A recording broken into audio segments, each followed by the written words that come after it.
বিএনপির সাংগঠনিক সম্পাদক শামা ওবায়দ ইসলাম রিংকুর নামে মিথ্যা হত্যা মামলা দায়েরের প্রতিবাদে ও প্রত্যাহারের দাবিতে বিক্ষোভ মিছিল করছে ফরিদপুরের নগরকান্দা উপজেলা ও পৌর বিএনপি সহ সব অঙ্গ সংগঠন।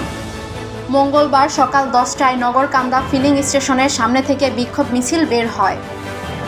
মিছিলটি উপজেলা সদরের প্রধান সড়ক প্রদক্ষিণ শেষে উপজেলা পরিষদ চত্বরে এসে শেষ হয়।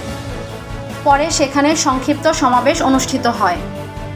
নগরকান্দা উপজেলা বিএনপির সাংগঠনিক সম্পাদক শওকত আলী শরীফের সঞ্চালনায় এবং সহসভাপতি আলিমুজ্জামান সেলুর সভাপতিত্বে বক্তব্য রাখেন নগরকান্দা উপজেলা বিএনপির সহসভাপতি মাহবুব আলী মিয়া, যুগ্ম সাধারণ সম্পাদক রফিকুল ইসলাম জাজরিস, যুগ্ম সাধারণ সম্পাদক আব্দুস সাত্তার মণ্ডল, নগরকান্দা পৌর বিএনপির সিনিয়র সহসভাপতি মোহাম্মদ সানোয়ার হোসেন মিয়া, যুবদল নেতা রবিউল ইসলাম বাবু, নাজমুল হোসেন রাজু, বিএনপি নেতা গোলজার শরীফ, ওলামা দল নেতা মাওলানা সাইফুল মুজিবুর রহমান প্রমুখ।